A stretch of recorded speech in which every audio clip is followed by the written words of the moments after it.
Salut la famille Barça avant tout, je tiens à vous remercier du fond du cœur pour votre fidélité. Merci d'être toujours là, vidéo après vidéo, à soutenir la chaîne, à commenter, à liker et à partager cette passion qui nous unit, le FC Barcelone. Votre énergie, vos messages et votre présence font vivre cette communauté et sans vous, rien de tout ça ne serait possible. Alors un grand merci à tous les culés fidèles, cette chaîne est la vôtre autant que la mienne. FC Barcelone. Flick tire la sonnette d'alarme, Yamal ose répondre, le vestiaire tremble. Les culés, ce qui se passe au FC Barcelone en ce début de saison doit tous nous inquiéter. Oui, le Barça est 4e de Liga. Oui, l'équipe n'est qu'à 2 points du Real Madrid. Sur le papier, la situation n'est pas catastrophique. Mais en réalité, quelque chose ne tourne pas rond. Et celui qui le dit le plus fort, c'est pas un journaliste, c'est pas un supporter, c'est l'entraîneur lui-même, Hansi Flick. Flick tire la sonnette d'alarme. Après le nul décevant sur la pelouse du Rayo Vallecano, 1-1, l'Allemand est apparu tendu, inquiet, presque en colère. Devant les micros, il a lâché une bombe. L'année dernière, nous avons joué et travaillé en équipe. Le plus important, c'est qu'il n'y ait pas d'ego, car cela nuit au succès de l'équipe. Des mots forts, lourds de sens, qui révèlent ce que beaucoup craignent. Déjà, le Barça n'est plus ce collectif uni qui a enchanté l'Europe la saison dernière. Le Barça retombe dans ses travers. Souvenez-vous, culé. La saison dernière, le Barça avait retrouvé une âme, pas seulement grâce au talent individuel, mais grâce à un collectif fort, une famille soudée. Mais aujourd'hui, Flick voit autre chose. Des joueurs qui jouent chacun pour soi. Des individualités qui prennent le dessus. Des erreurs d'intensité qui coûtent cher. Et son inquiétude est réelle. Après Vallecas, Flick a enfermé son vestiaire 20 minutes.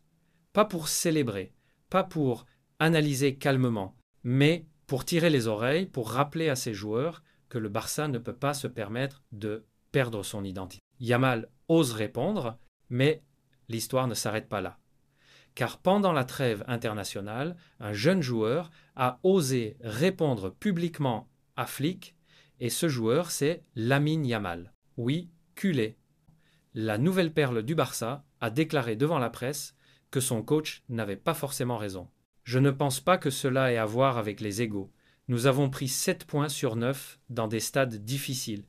Ce n'était pas notre match, nous avons commis des erreurs.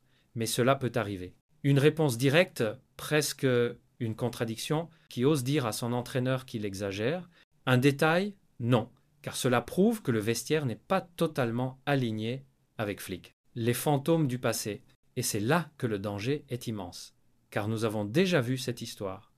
Des vestiaires divisés, des joueurs qui se croient plus grands que l'équipe, des entraîneurs qui perdent le contrôle. Souvenez-vous de Valverde, souvenez-vous de Sétien, souvenez-vous même de Xavi à certains moments. Quand le collectif explose, le Barça sombre, Flick le sait. Et c'est pour cela qu'il s'inquiète. Cette trêve internationale, il la redoute. 15 jours sans voir ses joueurs. 15 jours où les tensions peuvent grandir. Les supporters veulent des guerriers, pas des excuses. Mais dans cette histoire, il y a vous, culés. Vous qui ne lâchez jamais.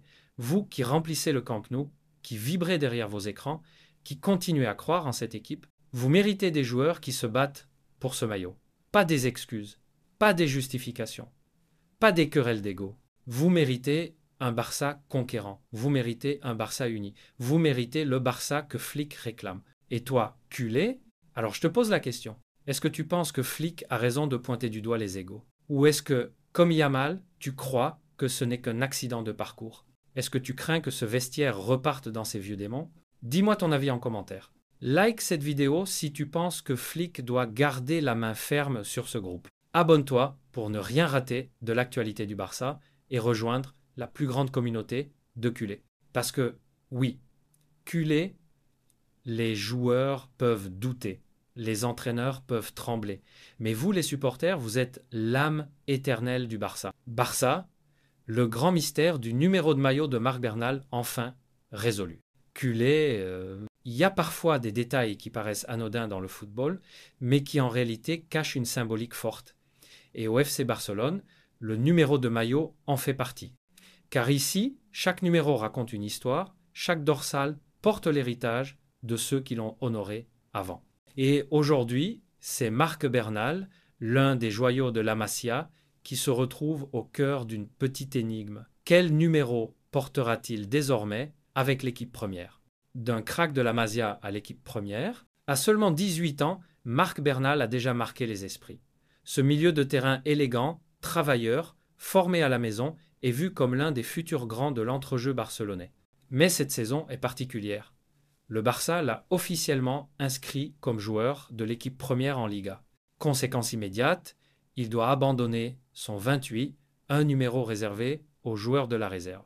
Car en Espagne, les joueurs professionnels doivent porter un numéro compris entre 1 et 25, et là commence le mystère. Les numéros disponibles, suite au départ et mouvement de cet été, plusieurs numéros restaient libres dans l'effectif Blaugrana. Le 2, longtemps porté par des défenseurs mythiques. Le 12, un numéro souvent donné à des joueurs de rotation, mais aussi porté par des cracks dans le passé. Le 19, l'ancien numéro de Lamine Yamal, désormais nouveau numéro 10 de l'équipe.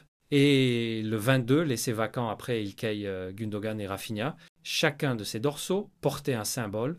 Chacun aurait pu devenir celui de Bernal. Pendant des jours, les fans s'interrogeaient. Quel héritage allait choisir le jeune milieu?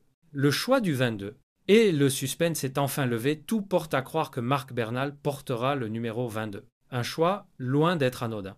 Ce numéro a appartenu récemment à Gundogan, un maestro du milieu de terrain, un modèle pour Bernal. Avant lui, il avait été celui de Rafinha, symbole de combativité et de détermination. En choisissant ce numéro, Marc Bernal s'inscrit dans une continuité, celle d'un joueur travailleur, collectif, discret, mais décisif.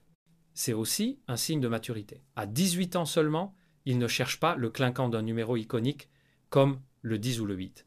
Il veut un numéro qui reflète son état d'esprit. Travailler dans l'ombre, progresser pas à pas, avant de briller au grand jour. Un nouveau départ, après la blessure. Il faut aussi rappeler que Bernal revient de très loin. Victime d'une grave blessure au genou, il a traversé des mois de rééducation difficiles. Mais aujourd'hui, il est sur le point de revenir à la compétition.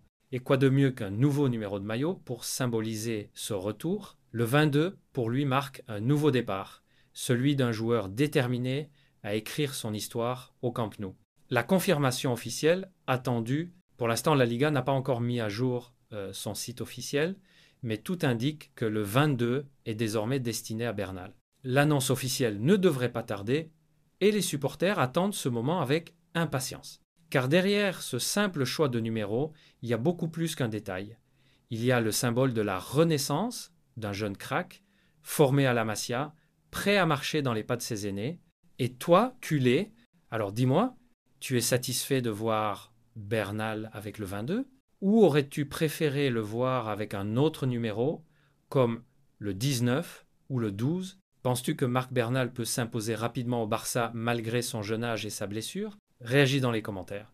Like cette vidéo si tu crois en Marc Bernal. Abonne-toi pour suivre l'évolution de ce crack de la Masia. Parce que culé, ce n'est peut être que un numéro.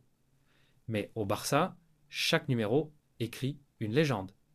Et Marc Bernal s'apprête à écrire la sienne avec le 22.